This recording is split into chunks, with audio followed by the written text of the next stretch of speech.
नमस्कार, आप देख रहे हैं दर्श न्यूज। मैं हूं आपके साथ रितेश शर्मा। इजराइल हमास जंग के बीच कतर से एक ऐसी खबर सामने आई जिसने भारत को चिंता में डाल दिया है।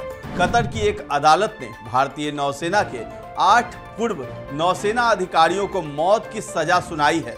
कतर में 8 भारतीयों को गुरुवार यानी 26 अक्टूबर को फांसी की सजा सुनाते हुए सभी पर जासूसी का आरोप लगाया है। बता दें कि कतर में 8 महीने पहले भारतीय नौसेना के 8 पूर्व अधिकारियों को जासूसी करने के आरोप में गिरफ्तार किया गया था।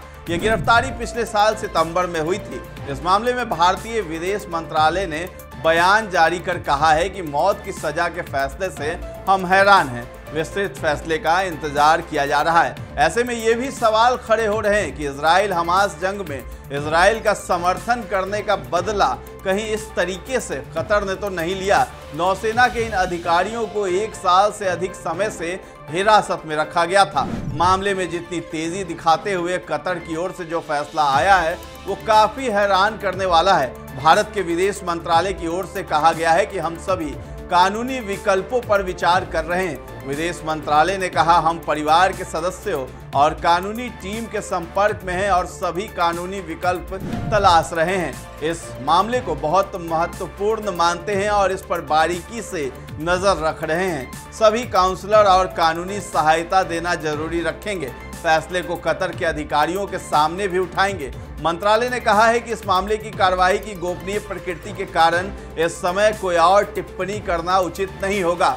आखिर ये पूरा मामला है क्या और नौसेना के पूर्व अधिकारी कतर कैसे पहुंचे, आइए हम जानते हैं। भारतीय नौसेना के सभी 8 पूर्व अधिकारी कतर में एक निजी फर्म के लिए काम कर रहे थे। ये सभी ऑफिसर भारतीय नौसेना में अलग अलग पोस्ट पर काम कर चुके हैं। उनके ऊपर इजराइल के लिए जासूसी करने का आरोप है। इन 8 लोगों में प्रतिष्ठित ऑफिसर भी शामिल हैं। इन्होंने कभी प्रमुख भारतीय युद्ध पोतों की कमान संभाली थी। फिलहाल Dahra global technologies and consultancy services के लिए काम कर रहे थे। ये एक प्राइवेट फर्म है जो कतर के सशस्त्र बलों को ट्रेनिंग और इससे जुड़ी सर्विस मुहैया कराती है।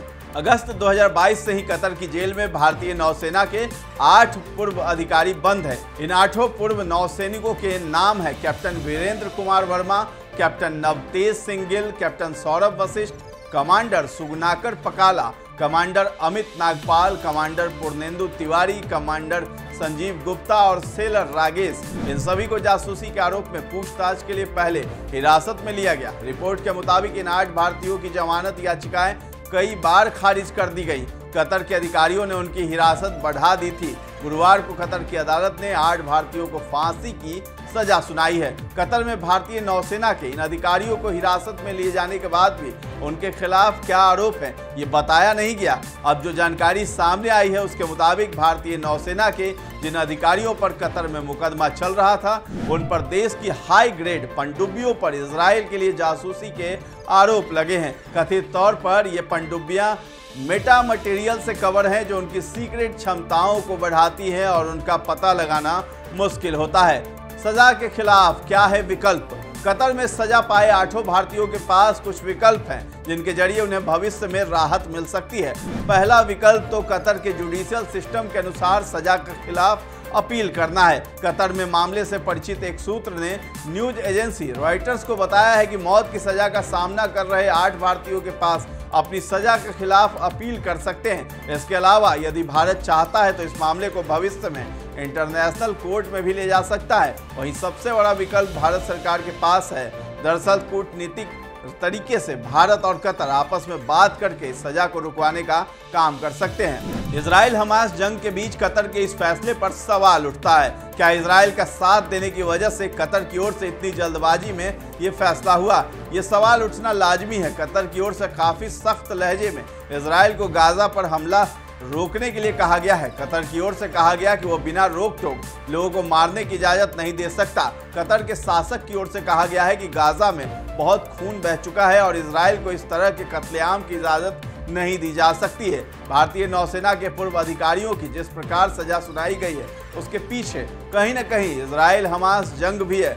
कतर का कदम इस ओर ही साफ साफ इशारा कर रहा है। नौसेना के पूर्व अधिकारियों की गिरफ्तारी के बाद से ही कंपनी की वेबसाइट बंद है। दहरा ग्लोबल टेक्नोलॉजीज एंड कंसल्टेंसी की वेबसाइट बंद है। जिन लोगों को कतर में सजा मिली है उनमें एक कमांडर पूर्णेंदु तिवारी भी है, जिनको 2019 में प्रवासी भारतीय सम्मान से सम्मानित किया गया था। इस वीडियो पर आपकी क्या राय है हमें कमेंट सेक्शन में जाकर के जरूर बताइए, और हमारे चैनल को अब तक सब्सक्राइब नहीं किया है तो कर लीजिए, और अगर ये वीडियो आप फेसबुक पर देख रहे हैं तो हमारे पेज को लाइक और फॉलो करना न भूलें। धन्यवाद।